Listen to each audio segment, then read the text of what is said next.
السلام عليكم ورحمة الله تعالى وبركاته. أعوذ بالله من الشيطان الرجيم. بسم الله الرحمن الرحيم. 5 நிமிட மதரசா குர்ஆன் ஹதீஸின் ஒளியில். ஒன்றாவது தலைப்பு இஸ்லாமிய வரலாறு. பெருமானார் ஸல்லல்லாஹு அலைஹி வஸல்லம் அவர்களுடைய வரலாற்று தொடரை பார்த்து கொண்டிருக்கிறோம். பெருமானார் ஸல்லல்லாஹு அலைஹி வஸல்லம் மதீனாவிற்கு ஹிஜ்ரத் செய்த பிறகு நிகழ்ந்த சம்பவங்களை பார்த்து கொண்டிருக்கிறோம். தாத்துர் ரிகா என்ற ஒரு போர். குறைசியரும் யூதர்களும் மதீனாவுக்கும் மக்காவுக்கும் இடையில் வசித்து எல்லா கோத்திரத்தினரையும் முஸ்லிம்களுக்கு எதிராக தூண்டிவிட்டார்கள். இதன் விளைவாக எல்லாருமே முஸ்லிம்களை தாக்குவதற்காக ஆயத்தமானார்கள்.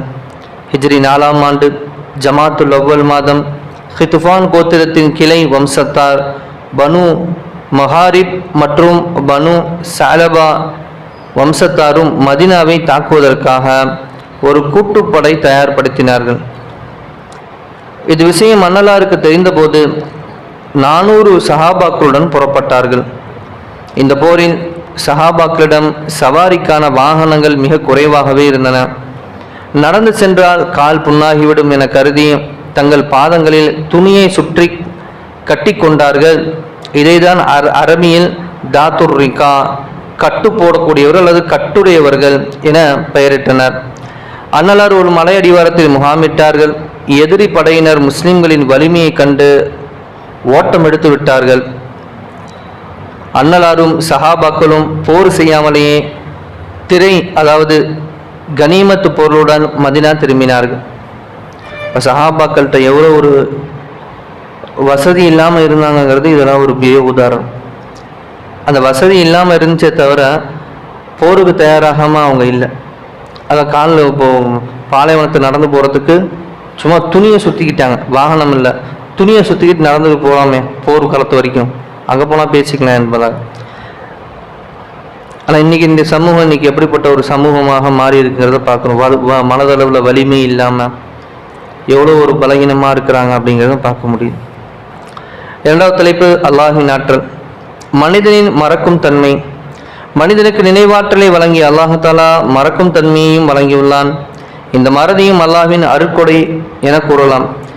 இதில் அல்லாஹ்வின் பெரும் ஞானம் மறைந்துள்ளது. மனிதனுக்கு மறதி மட்டும் இல்லை என்றால் அவன் எந்நேரமும் கவலையுடனும் பரபரப்புடனும் இருப்பான். பெரிய பெரிய விபத்துகளால் தற்காலிகமாக கவலை அடைகிறான். பிறகு அல்லாஹ் தாலா அதை மறக்க செய்கிறான். மனிதன் அமைதி அடைகிறான். இதில் அல்லாஹ்வின் ஆற்றலை சிந்தித்து பார்ப்பீராக. 3வது தலைப்பு ஒரு ஃபர்லை பற்றி. உண்மையான சாட்சி கூறுதல். குர்ஆனில் அல்லாஹ் தஆலா கூறுகிறார், இறை விசுவாசிகளே, நீங்கள் நீதியின் மீது நிலைத்திருப்பவர்களாக அல்லாஹுக்காகவே சாட்சி கூறுபவர்களாக இருங்கள். அச்சாட்சி உங்களுக்கோ அல்லது உங்கள் பெற்றோருக்கோ அல்லது நெருங்கிய உறவினருக்கோ விரோதமாக இருப்பினும் சரியே என சூரா நிசாவிலே அல்லாஹ் கூறுகிறான். இந்த ஆயத்தின் விளக்கமாவது பொய் சாட்சியை தவிர்த்து உண்மையான சாட்சி கூறுவது அவசியமாகும். 4வது தலைப்பு ஒரு சுன்னத்தை பற்றி. வலம் இருந்து பங்கிடுக. அண்ணல் நபி ஸல்லல்லாஹு அலைஹி வஸல்லம் அவர்களின் சமூகத்தில் தண்ணீர் கலந்த பால் தரப்பட்டது. அன்னலாரின் வலப்புறத்தில் இருந்து ஒரு கிராமவாசி இருந்தார். இடப்புறத்தில் அபூபக்கர் ரலியல்லாஹு அவர் இருந்தார்கள். அன்னலார் அந்த பாலை பருகிவிட்டு எஞ்சியதை அந்த கிராமவாசி கொடுத்தார்கள். பிறகு வலப்பக்கம் இருப்பவருக்கே அதிக உரிமை உண்டு என அண்ணல் நபி ஸல்லல்லாஹு அலைஹி வஸல்லம் அவர்கள் தெரிவித்துள்ளார்கள். 6வது தலைப்பு ஒரு முக்கிய அமலின் சிறப்பு. அல்லாஹ்வின் துதிபாடுதல். சுப்ஹான் அல்லாஹி வல்ஹம்துலில்லாஹி வலா இலாஹ இல்லல்லாஹு வல்லாஹு அக்பர். இதை ஓதுபவருக்கு இதில் உள்ள ஒவ்வொரு வார்த்தைக்கு பகரமாக அவருக்காக சொர்க்கத்தில் ஒரு மரம் நடப்படும் என்பதாக அண்ணல் நபி ஸல்லல்லாஹு அலைஹி வஸல்லம் அவர்கள் அல்லாஹ்வின் துதியை கற்றுக் கொடுத்தார்கள். 6வது தலைப்பு ஒரு பாவத்தை பற்றி. புனித குர்ஆனை மறப்பது. எவர் குர்ஆனை மனனம் செய்து பிறகு அதை மறந்து விடுகிறாரோ அத்தகையவர்கள் மறுமை நாளில் கை அல்லது வேறு ஏதாவது உறுப்பு துண்டிக்கப்பட்ட நிலையில் அல்லாஹ்வை சந்திப்பார் என அண்ணல் நபி ஸல்லல்லாஹு அலைஹி வஸல்லம் அவர்கள் பகிர்ந்தார்கள்.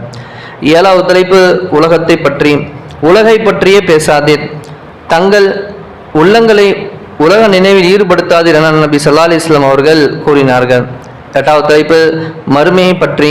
சுவனத்தாரின் வெகுமதி. குர்ஆனில் அல்லாஹ் தஆலா கூறுகிறான், நிச்சயமாக இறையச்சம் உடையவர்களுக்கு வெற்றி இருக்கிறது.